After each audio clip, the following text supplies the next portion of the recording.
Kakaibang kampanya kontra bullying at hazing ang isinagawa ng isang eskwelahan sa Makati City.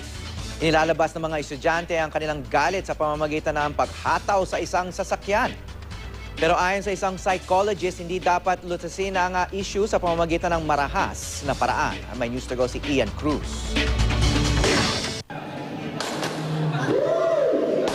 10 pisong donasyon para sa 15 segundong paghataw sa isang kotse. Sa ganyang paraan, ikinampanya rin ng mga estudyante sa kolehiyo ng I-Academy ang panawagan kontra bullying at hazing sa campus.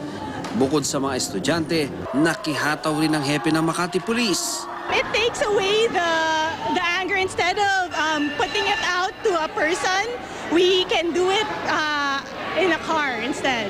It's really important that the students get that out and in a way that's school controlled. Maganda man daw ang layunin na aktibidad, may mga agam-agam dito ang isang psychologist. So it might actually escalate the problem rather than solve it. Like for example, pwede itong maging president na imbis na imbis na magbully, malipat naman to destruction of property.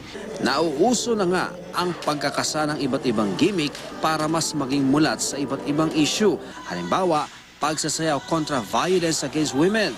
O di kaya'y paglalagay ng mga cartoon character bilang Facebook profile photo bilang kampanya naman kontra child violence. Kayman, ayon sa ilang kritiko, baliwala ang pagiging malikhain kung wala namang katapat na aksyon kaugnay ng isinusulong na advokasya.